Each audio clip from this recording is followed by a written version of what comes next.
Baik, assalamualaikum warahmatullahi wabarakatuh. Shalom, swastiastu, namo buddhaya, salam kebajikan untuk kita semua. Baik, di Selamat sini pagi. saya ada Bapak. Siapa Pak? Silakan memperkenalkan diri dahulu. Ya, berangkat dari tak kenal maka tak sayang.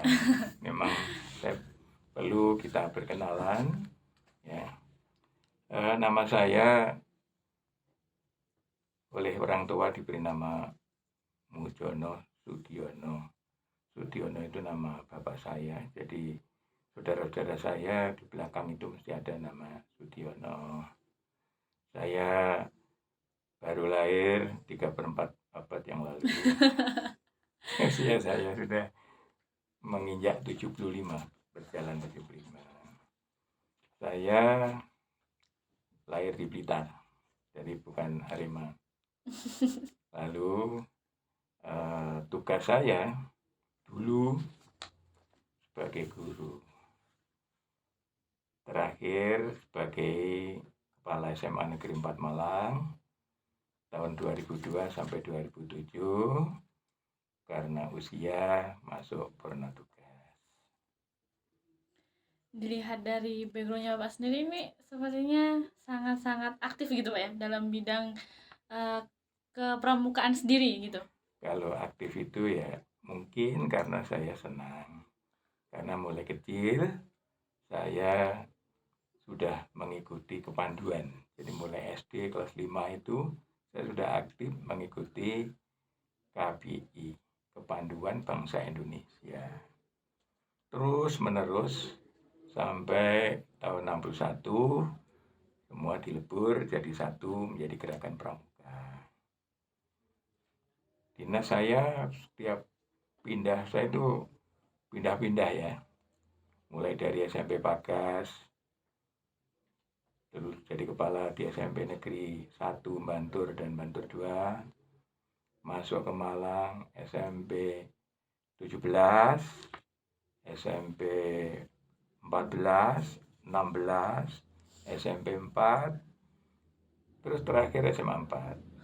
Satu sasaran saya setiap saya pindah sekolah adalah membentuk gugus depan baru bagi sekolah yang belum ada.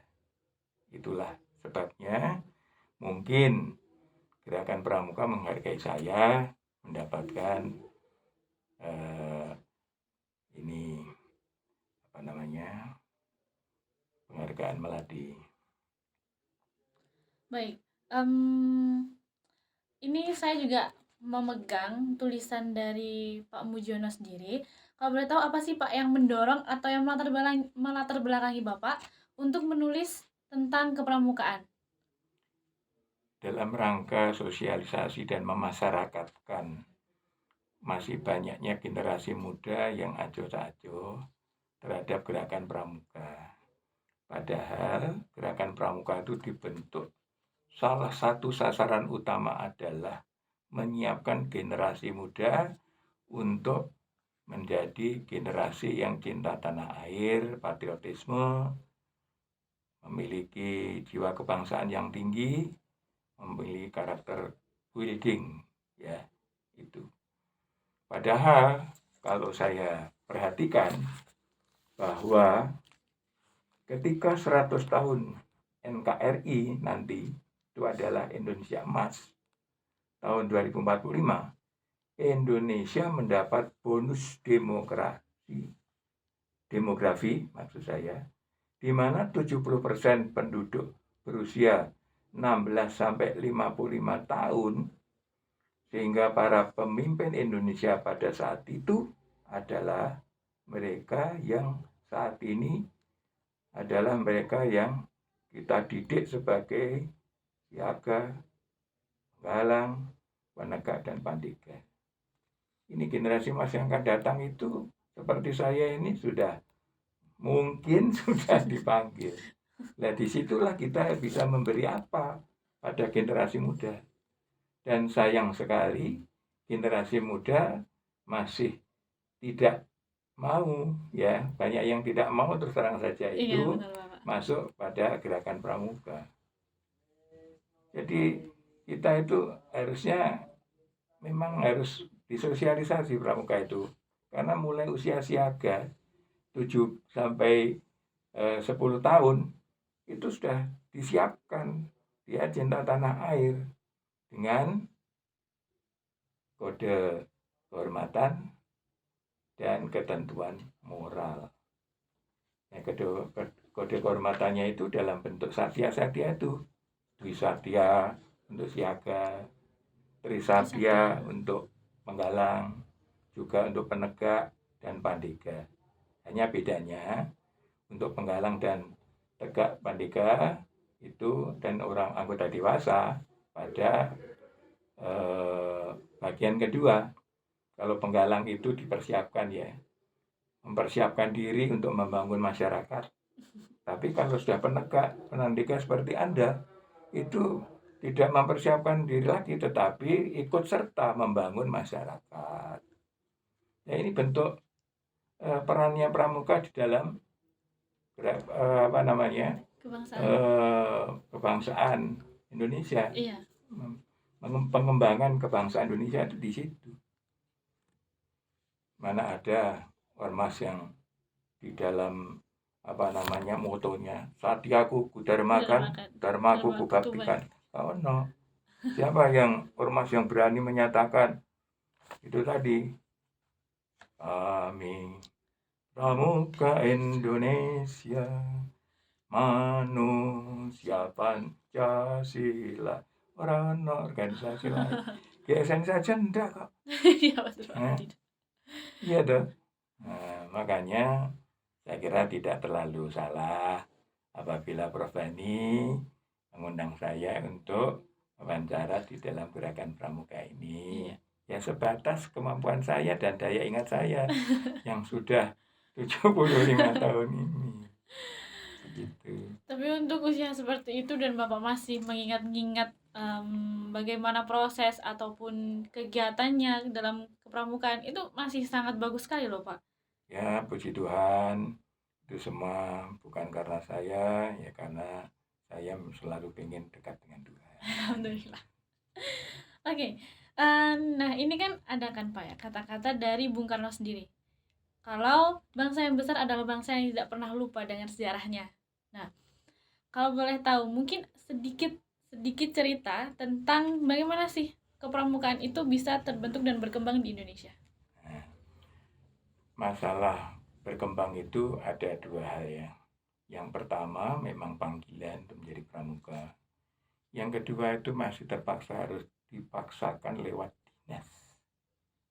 Baik itu dinas kependidikan maupun instansi lain. Seperti waktu saya masih pegang ketua harian kuartir cabang Kota Malang, kok ya kebetulan waktu itu Panglima ingin mengadakan Saka Wirabakti, yaitu sakanya TNI Angkatan Darat. Sebab kalau angkatan lain itu sudah punya, seperti Angkatan Udara sudah punya Dirgantara, Saka Dirgantara. Seperti polisi ya sudah ada Bayangkara. Di Angkatan Laut sudah ada Bahari. Dan instansi lain sudah mengikuti. Kalau tidak salah sudah ada 10 saka yang ada ini. Nah, ini tujuannya apa? Dibentuknya saka-saka itu juga di samping pengembangan hobi, juga membangun patriotisme, percaya bahwa bangsa Indonesia itu mampu. Ya, mampu di dalam melaksanakan bagaimana yang sekarang ini menjadi topik daripada peringatan 76 tahun kemerdekaan RI, harus bisa menjadi bangsa yang tangguh, Indonesia tangguh, Indonesia tumbuh. Yeah. Bagaimana bisa tumbuh kalau nggak ada yang menumbuhkan? Gerakan Pramuka salah satu ingin menumbuhkan itu, menjadi bangsa yang tangguh. Oleh karena itu harus disadari bahwa gerakan pramuka itu adalah gerakan perekat bangsa. Ya. Perekatnya bangsa. Tahu GSNI, saya sendiri juga kader GSNI yang mengatakan menjadi perekat bangsa. Kalau pramuka ada. Dalam bentuk apa aplikasinya? Dalam bentuk perkemahan-perkemahan, ya. Dan perkemahan itu baik lokal, regional, nasional, bahkan internasional, itu membentuk perkat bangsa dari Sabang sampai Ya, Merauke, dari pulau mana sampai Pulau Roti itu.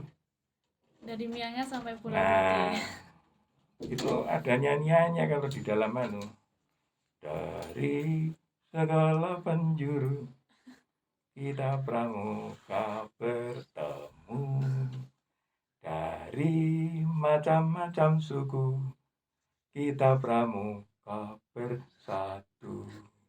Oh halie lie lie, oh halio yo lio, oh halie, oh haliu, oh halie lie lie, oh halio lio li, oh halie, oh halio. Kalau dilihat ini sangat itu ya Pak ya, sangat menyenangkan sekali ketika kita mungkin bisa bergelut dalam kepramukaan, apalagi dengan jiwa-jiwa yang sangat nasionalisme gitu. Iya, Baik,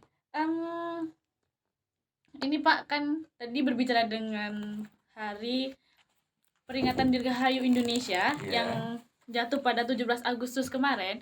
Kan Hmm. sebelumnya juga ada hari kepramukaan. Nah, di Iya. sini saya membaca ada tanggal 9 Maret dan tanggal 14 Agustus. Kalau boleh tahu ini berkaitannya gitu bagaimana, Pak? Di situ dalam tulisan saya itu sudah saya sampaikan bahwa ada 4 peristiwa yang penting di dalam kepramukaan yang jarang-jarang orang tahu, ya. Nah, ya. Ada 4 peristiwa. Peristiwa yang pertama adalah tanggal 9 Maret 1961 di Istana Negara. Itu disebut Hari Tunas. Itu peristiwa yang pertama, ya. Kemudian peristiwa yang kedua adalah peristiwa tentang bahwa kalau tanggal 20 Mei Indonesia menyatakan bahwa itu adalah hari kebangkitan nasional. Tetapi bagi pramuka ada sejarah tersendiri itu. 20 Mei 1961 itu adalah peristiwa sebagai hari permulaan tahun kerja. Jadi sudah begitu sistematis sebenarnya lahirnya Hari Pramuka itu.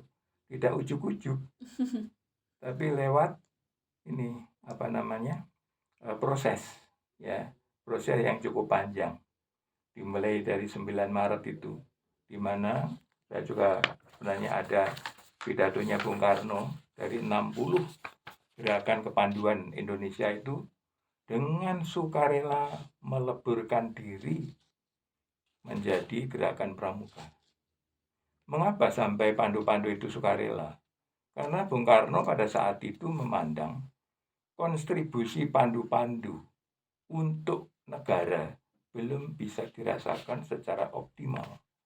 Jadi masih banyak karena dilatar belakangi oleh partai-partai politik, banyak kesetiaannya terhadap partai.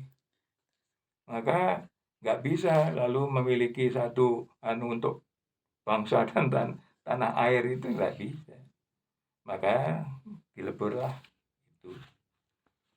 Kemudian Bapak Hamengkubuwono ke-9 itu disebut sebagai Bapak Pramuka. Nah. Ya. Lalu yang ketiga itu tadi setelah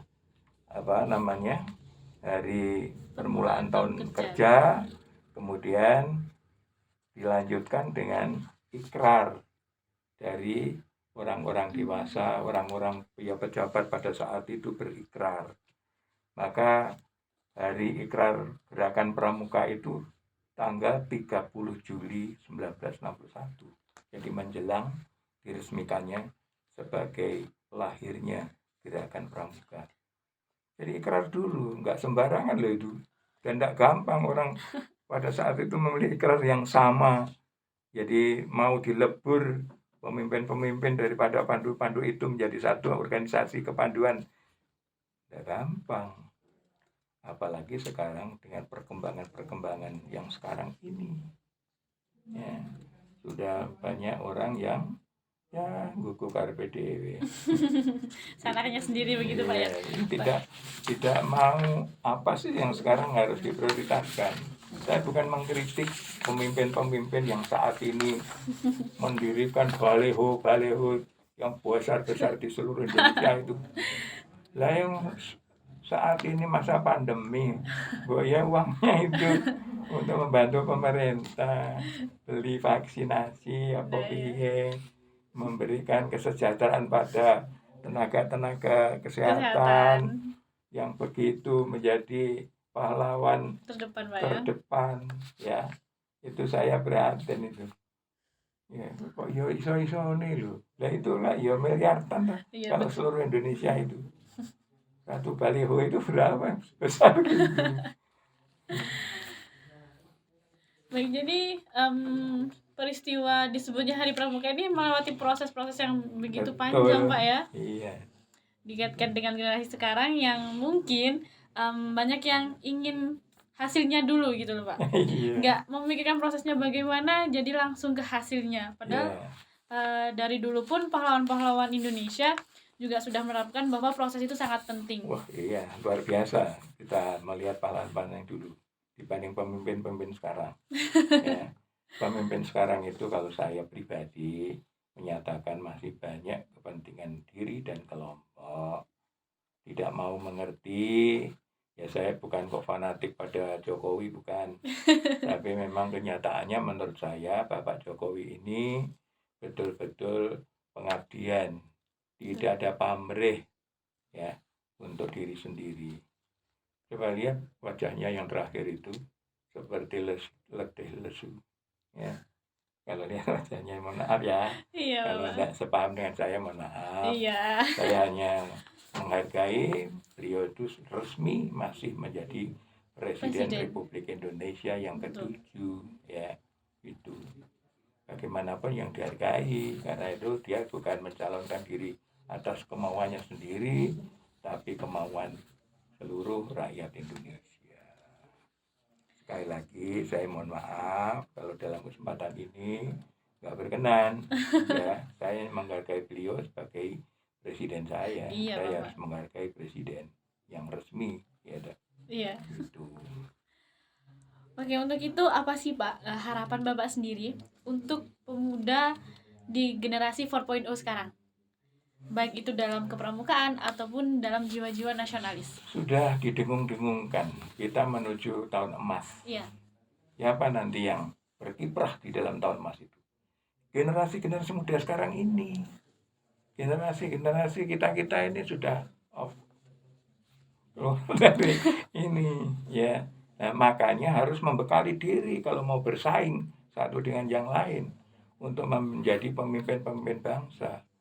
Tadi saya sebutkan di situ usia 16 sampai 55 itu nanti dipegang oleh generasi yang sekarang itu, pemimpin-pemimpin itu. Jadi harus mau mencari jati diri yang benar agar betul-betul memiliki jiwa pengabdian, ya, cinta tanah air, menjadi patriotik untuk bangsanya. Begitu. Jangan mengikuti mereka-mereka yang hanya untuk kepentingan diri sendiri. Harus kita tetap tegakkan Indonesia berdasarkan Pancasila. Karena saya meyakini hanya Pancasila itulah yang bisa mempersatukan rakyat Indonesia yang berbineka tunggal ika. Betul sekali, Pak. Hanya itu harus kita yakini. Generasi muda harus yakin itu. Jadi jangan sampai pelo ya. Jadi harus tetap betul-betul bahwa Pancasila itu benar untuk digali dari Indonesia sendiri untuk kesatuan bangsa yang maju gitu. Jadi harus ditanamkan dalam diri sendiri gitu Pak ya. Betul. Harus jiwa Pancasila. Betul sekali. Nah, jiwa Pancasila itu tidak hanya dalam ucapan loh ya, tapi di dalam pelaksanaan hari demi hari. Bisa hidup gotong royong, satu dengan yang lain, saling membantu. Mereka yang lemah dibantu. Apa sesuai dengan kemampuan kita masing-masing. Dan salah satunya mungkin dalam ini Pak ya, Pusjiwasbang Pusat Studi Wawasan Kebangsaan. Ini salah satu awal mungkin untuk generasi-generasi emas bisa mempercayai diri sendiri untuk bangkit dan menyambut hari emas esok gitu Pak ya. Iya, oleh karena itulah saya salut pada keluarga besar Unitri yang memiliki pusat studi wawasan kebangsaan itu. Tidak semua Iya perguruan betul. tinggi itu begitu, ya. Tapi saya salut dan dengan berkenannya Prof. Wani untuk bisa wawancara tentang pramuka. Saya terima kasih sebagai orang pramuka yang disenggol, dijak wawancara. Iya. Ayo kita untuk mempersiapkan diri generasi muda itu menatap masa depan yang lebih baik, masa depan yang penuh pengharapan. Ya, jangan hanya melihat pandeminya. Iya Kita betul. berdoa di dalam era pandemi ini kita taat apa yang sudah disampaikan oleh pemerintah. Jangan ikut-ikutan itu menganu wong cilik, jangan ya. Memang wong cilik kan juga kalau memang betul menerima juga bansos, ya. Jadi tidak dibiarkan saja. Tapi yang penting kata presiden kita itu untuk masyarakat keseluruhan, keselamatan masyarakat. Jadi keselamatan lebih penting. Jangan yang dilihat hanya waduh nganggur di rumah, kehilangan ini itu dampaknya sangat ini. Bagi anak-anak saya itu dampaknya luar biasa Iya karena Pak. anak-anak saya itu banyak yang wirausaha, ya, wirausaha. Tapi tetap harus tekun ini laksanakan berkat itu datangnya disiapkan oleh Tuhan. Bisa khawatir. Iya, tetap sabar dan semangat. Pokoknya kita harus tetap mematuhi apa yang sudah diperintahkan oleh pemerintah, tetap jaga kesehatan begitu Pak ya. Ya. Mungkin ada satu kata terakhir untuk generasi muda, mungkin bisa terus satu kalimat lah, entah itu terus semangat ataupun tetap jadi diri sendiri atau apa begitu Pak. Ya. Silakan disampaikan. Kalau saya hanya menghimbau, hai generasi muda, ingatlah tahun emas bangsa Indonesia menunggu Anda, pengabdian Anda. Milikilah keterampilan, segala sesuatu yang diperlukan untuk menjadi pemimpin masa yang akan datang. Jadi tidak enak-enakan, tapi kerja keras, kerja cerdas, ya. Adanya orang-orang itu mengatakan tanpa pengertian tidak ada kesadaran. Betul. Tanpa masalah tidak ada perjuangan. Tanpa pengorbanan tidak ada kemenangan. Ya, itu saya minta pada generasi muda harus sadar. Siap. Ya. Yang kedua harus berjuang. Yang ketiga mau berkorban demi kemenangan. Ya Bapak, ini juga salah satu menurut saya tamparan dan memotivasi saya sendiri sebagai generasi mungkin yang akan menyambut hari emas nanti begitu Pak ya. Amin. Amin. Semoga Tuhan berkati kita semua. Baik, kalau begitu saya terima kasih sekali karena Pak Mujiono sudah memberikan waktunya dalam kegiatan Pusat Studi Wawasan Kebangsaan saat ini, dan semoga Bapak sehat terus ya Pak ya, panjang umurnya. Ya, sebelumnya saya mohon maaf manakala dalam kesempatan yang saya sampaikan ada hal yang keladu. Iya. Keladu kebablasan ya. Ada hal yang salah ya, yang tidak saya sengaja. Semua itu keluar dari lubuk hati saya yang karena saya mengasihi generasi muda, ya, agar memiliki masa depan yang luar biasa dalam mengisi atau meneruskan Indonesia tangguh, Indonesia tumbuh. Akhir kata, wassalamualaikum warahmatullahi wabarakatuh. Salam Pramuka, merdeka.